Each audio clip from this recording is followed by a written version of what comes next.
नमस्कार, मैं श्रवण यादव, आप देख रहे हैं न्यूज़ शॉट। आज हम बैठे हैं अर्जुन सिंह के साथ, जो कि आज चुनाव जो नगर पंचायत का चुनाव होने वाला था, इसके बारे में आज हम चर्चा करेंगे। क्या इस कैंसिल क्यों हुआ, नगर निकाय है क्या, इसकी स्थापना कब हुई थी, तो और इससे पहले कि जैसा कि जानते हैं पूरे बिहार में इसकी धूम थी नगर पंचायत चुनाव को लेकर। लेकिन अचानक एक आदेश आता है कोर्ट से और सारा का सारा चुनाव जो है थम जाता है, रोक दिया जाता है, जिसके चलते प्रत्याशियों में मतलब मायूसी छा जाता है।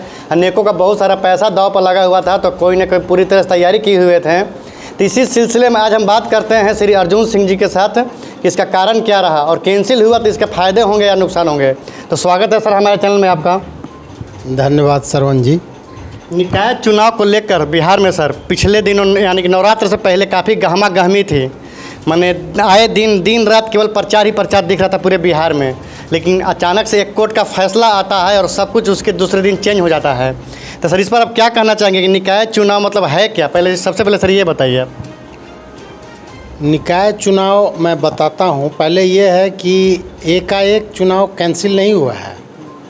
इसके लिए कुछ लोगों ने याचिका दायर की थी हाई कोर्ट में और याचिका की सुनवाई चल रही थी और कोर्ट भी जल्दीबाजी में था कि चुनाव होने के पहले इस पर निर्णय दे दें। तो वो निर्णय आ गया 86 पन्ने का, जैसा कि समाचार पत्रों में आया कि 86 पन्नों का आदेश कोर्ट ने निकाला है।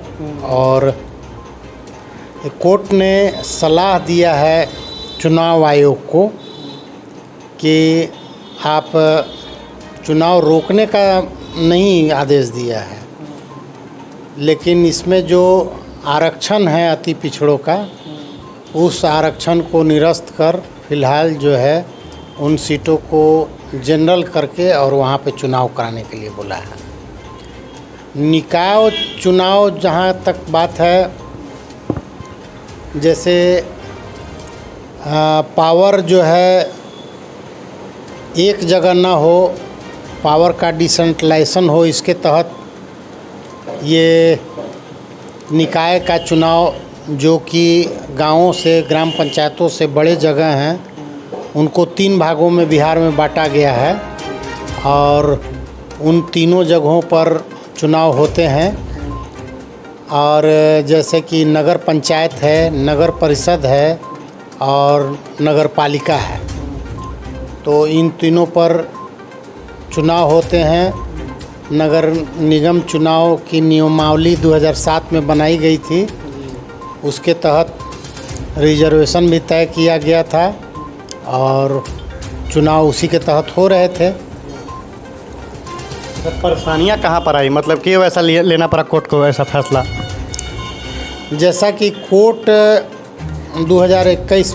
4 मार्च 2021 को एक निर्णय दिया था कि जो आरक्षण अति पिछड़ों को दिया गया है उसमें कोर्ट को आपत्ति थी कि आप आरक्षण जो है ट्रिपल टेस्ट करने के बाद ही दें, और वो आरक्षण का एक लिमिटेशन था कि 50% से ज़्यादा नहीं हो।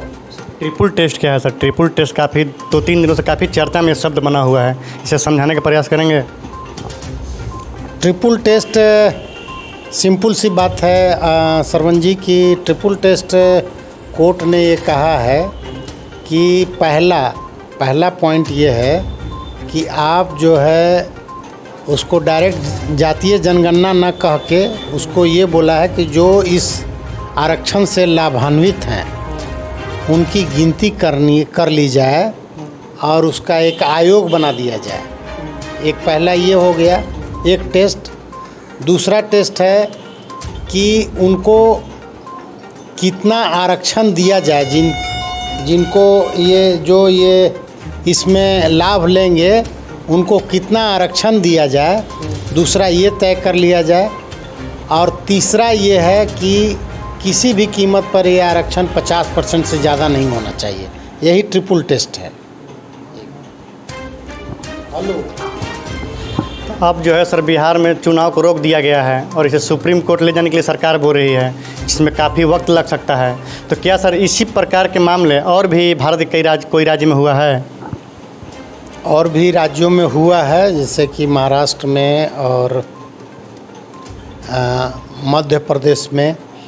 महाराष्ट्र में तो चुनाव को टाल ही दिया गया था और मध्य प्रदेश में बीच चुनाव में ये नियम लगा तो उसको लिए 2 महीने का देरी हुआ और आनंद फानंद में ट्रिपल टेस्ट करवा के उसमें वहाँ लागू किया गया। लेकिन इससे केंद्र सरकार की मंशा साफ नहीं दिख रही है, क्योंकि अभी आसाम में चुनाव होने वाले हैं, वहाँ ट्रिपल टेस्ट अभी हुआ नहीं है, तो वहाँ कैसे चुनाव होगा। और दूसरे मैं सरवन जी आपको बताना चाहता हूँ कि 4 मार्च 2021 को ये नियमावली आया था कि ट्रिपल टेस्ट, सुप्रीम कोर्ट ने फैसला दिया था कि ट्रिपल टेस्ट करवा कर ही चुनाव कराया जाए। तो 4 मार्च के बाद गुजरात में नवंबर दिसंबर में 21 नवंबर दिसंबर में चुनाव हुए, नगर निकाय के पंचायती चुनाव हुए और जुलाई में 2022 जुलाई में वहाँ पर बड़ोदरा में नगर निगम का भी चुनाव हुआ। तो ये कोर्ट नहीं देख रहा था, वहाँ का चुनाव आयोग कुछ नहीं देख रहा था और यहाँ बिहार के लिए ये इसको रोक दिया गया। तो इससे कोर्ट के पीछे ये केंद्र सरकार की मंशा दिखती है कि कोई और पार्टी इसका राजनीतिक लाभ न ले, इसके लिए बिहार में सख्ती से इसका पालन करवाया गया है। मतलब सीधा सीधा बीजेपी को आप टारगेट करना चाह रहे हैं, उसी का मैं बीजेपी को टारगेट नहीं करना चाह रहा हूँ, लेकिन मैं इस चीज़ से आहत हूँ कि आप ऐसा समझ लीजिए कि अगर ट्रिपल टेस्ट होगा भी तो मेरी समझ से या बहुत से लोगों की ये सहमति जताएंगे कि आप किसी भी नगर में, किसी नगर पंचायत में या नगर परिषद में आप देख लीजिए कि अति पिछड़ों की संख्या कहाँ नहीं ज़्यादा है जनरल से, लगभग हर जगह ज़्यादा है। अगर करवाया जाएगा, ट्रिपल टेस्ट कराया जाएगा तो हर जगह ये ज़्यादा क्वांटिटी में लोग आएंगे। तो उसमें अब वो नियम कहता है कि आप जो है ये तय कीजिए कि उनको ये मिलना चाहिए कि नहीं। आयोग के द्वारा, आयोग एक राजनीतिक पद है, राजनीतिक का दुरुपयोग करते हुए आयोग के द्वारा ये तय करेगा कि फलाने जात को मिलना चाहिए, फलाने जात को नहीं भी मिलना चाहिए। जब बिहार सरकार के नियमावली में अति पिछड़ों की को चिन्हित कर लिया गया है कि ये जातियां अति पिछड़े हैं, तो अब उसमें ये हम कैसे तय करेंगे कि इसमें तेली को मिलना चाहिए और जो बिंद हैं, मल्लाह हैं, उनको नहीं मिलना चाहिए। जो वैश्य समाज के हैं कुछ लोग जैसे हलवाई, इनको मिलना चाहिए, इसमें गरीब हैं, अमीर हैं, ये तय करना बहुत मुश्किल है। वहाँ भी मैनिपुलेशन होगा, जातीय विद्वेष फैलेगा। उसके लिए बिहार सरकार का जो नियम था वो बहुत ही अच्छा था कि जिस प्रकार जातियों को चिन्हित किया जा चुका है एक अति पिछड़ा वर्ग में, उन सारे लोगों को आरक्षण का लाभ मिलेगा। और ट्रिपल टेस्ट आई वास है वो, तो उसको कराने के बाद भी यही होगा जो हो रहा था। तो ये तो आप अभी सभी चुनाव लड़ने वाले प्रत्याशियों को खर्चा हुआ, सरकार का, चुनाव आयोग का खर्चा हुआ, सरकार का खर्चा हुआ, लोगों का समय बर्बाद हुआ। ये महज एक राजनीतिक शोषण है इस राज्य का, इससे हम सहमत नहीं हैं। कितने दिनों की संभावना है कि मतलब इसे सब चीज़ करके और फिर चुनाव करवा लिया जाएगा? देखिए, अगर ये सब कुछ कर लिया जाता तो 2 महीने में आयोग का गठन कर लिया जाता और लगभग तय कर लिया जाता कि किन किन जातियों को मिलेगा। ये तो ऑलरेडी क्लियर था। लेकिन राज्य सरकार ने 2007 में जो नियमावली लाई थी, उससे गरीब जनता को बड़ा फ़ायदा हो रहा था, अति पिछड़ों को बहुत फ़ायदा हो रहा था। और आप देखते होंगे कि गांव देहात में जिनको कभी भी जनसंख्या होते हुए भी कभी भी वो मुखिया नहीं बन सकते थे, कभी वो मेयर नहीं बन सकते थे, कभी चेयरमैन नहीं बन सकते, तो वो इस आरक्षण के द्वारा बन रहे थे। तो अब इस लाभ से वंचित करना है उनको, केंद्र सरकार को ये नियम लगा के। तो इनकी मंशा को बिहार सरकार भांपते हुए इस नियम को ही चैलेंज करने का सुप्रीम कोर्ट में मन बना लिया है। देखा जाएगा क्या फ़ैसला आता है।